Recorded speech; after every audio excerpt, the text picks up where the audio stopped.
Hey guys, welcome back to my channel. My name is Avion, otherwise I go by Avi. If you're new here, welcome. Go ahead and click that like button on this video. Go ahead and hit that red subscribe button and click the notification bell so you're notified of all my new uploads. And if you're a returning subscriber, welcome back. Thank you for watching. Thank you for coming back. If you're wondering where my shirt is from, let me let you guys see it. It's a teddy bear and it says youth. I got it from Fashion Nova Men. Not sure if they still have it. Alright, so in today's video, I'm going to be sprinkling some gems or giving you guys the keys, dropping all the tea, the juice, whatever you want in your cup, and giving you guys some tips on what I feel like are some good wash and go tips.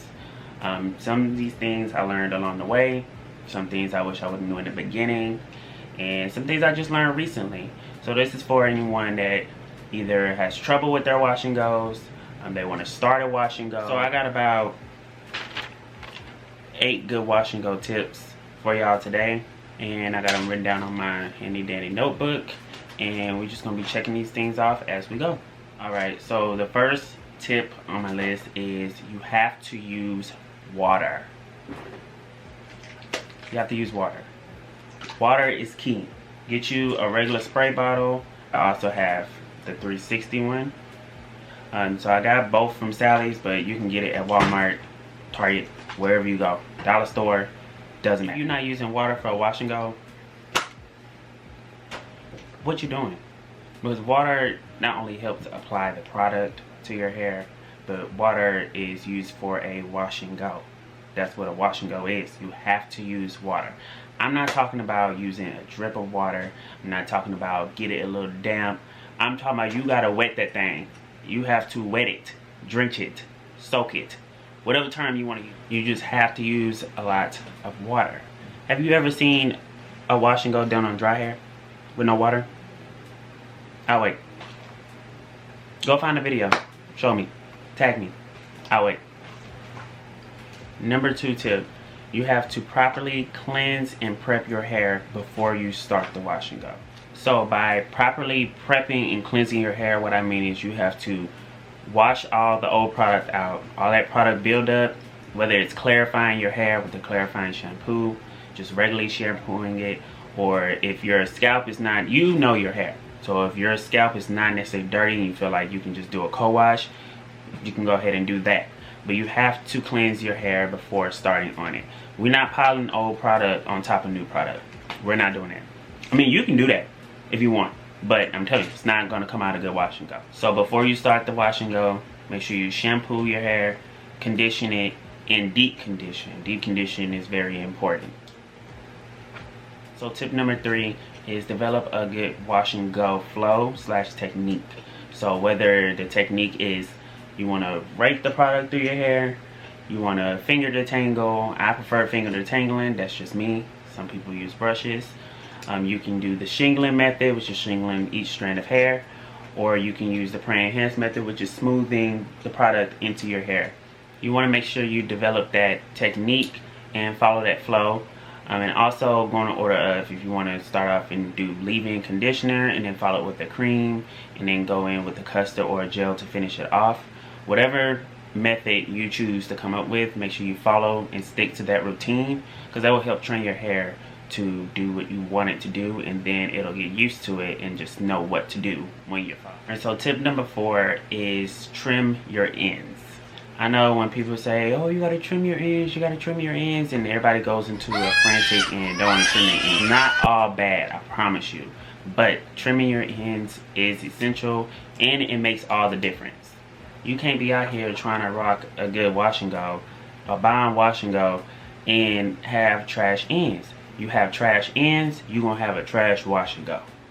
You're gonna be that person that's out here thinking you got this bomb wash and go going on, and everybody looking at you thinking they like my hair, they like this wash and go, they like this wash and go, I did my thing on that. Now, they're looking at them trash ends.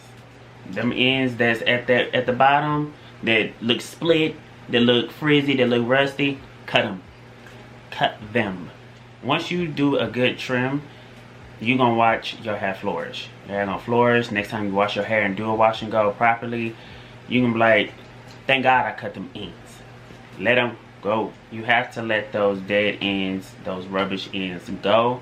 You can't be keeping them in your life like y'all be sitting here keeping these trash people in y'all lives that you say you're gonna cut off every year on December 31st. Go ahead and let them ends go. If you have to cut your ends yourself, do so. If you prefer to go to a professional and have them cut, you can do so. I cut my ends myself, and I use get you some actual cutting scissors that's used for trimming hair.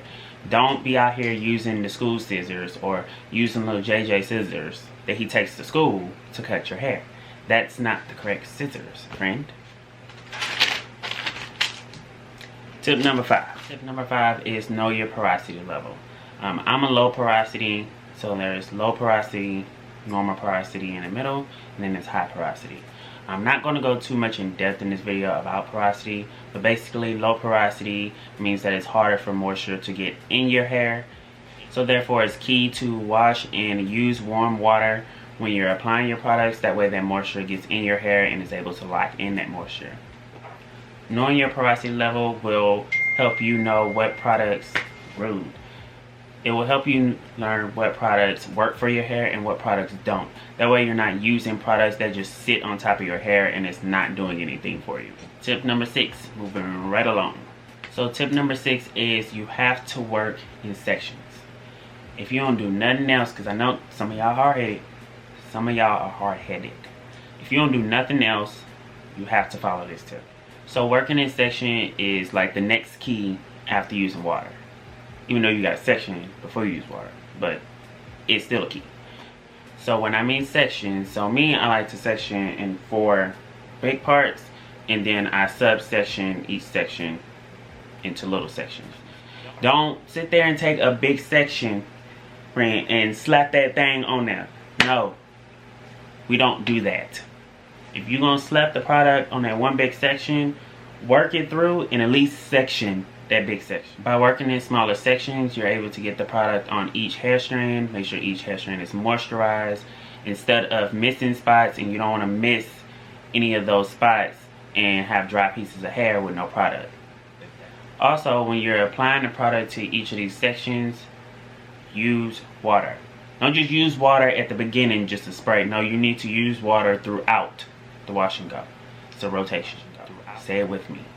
Use the water throughout the wash and go. Also, make sure you get the roots of each section. You don't want to miss the roots. When you flat iron your hair or you perm your hair, you don't miss the roots, right? Well, same thing with the product. Apply it to the root. Oh, and how can I forget? I just did these mini twists. You should check that video out too. I'll link it above or in the description below. Check that out. Tip number 7 is don't touch your hair once you're done styling it and it's wet. Don't touch it. Leave it alone. Dry it like it is. You can flip it and everything while you're drying it and diffusing it, but don't touch your hair to manipulate it. That's just gonna cause unnecessary frizz. If your wash and go is frizzy while wet, it's gonna be frizzy when dry. Don't touch it. Leave it alone. So tip number 8 is take your time. Take your time. You have to take your time when doing the wash and go. It's not something that you need to rush. If you rush it, it might not come out the way you want it to come out. So you just have to take your time. There's a lot of trial and error. You're not gonna get that perfect wash and go on the first time, or you may get it on the first time and not get the next time. It's a trial and error process.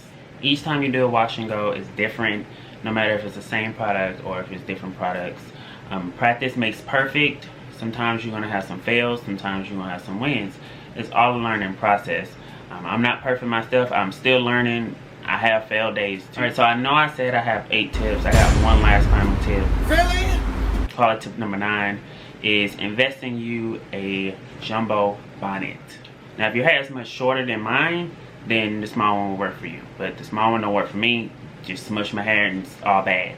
So invest in you a big, large bonnet like this one. I got this one from Amazon, so I'll find it and link it down below in the description box. I recently just invested in this and I don't regret it at all. Yes, it's a big bonnet. I don't care what nobody gotta say. I wear this bonnet when I'm in the house. I don't go out in public, but I will sure wear it in the house if it's gonna protect this style and not have me to do it all over in the morning. I don't care. Alright guys, so those were my 9 tips to either start or add to your routine of your wash and go. I hope this video was informative and you guys like this video. If you like this video, give it a thumbs up. Don't forget to click the red subscribe button and click the notification bell. Also follow me on social media in the description box below, and I'll see you guys in the next video.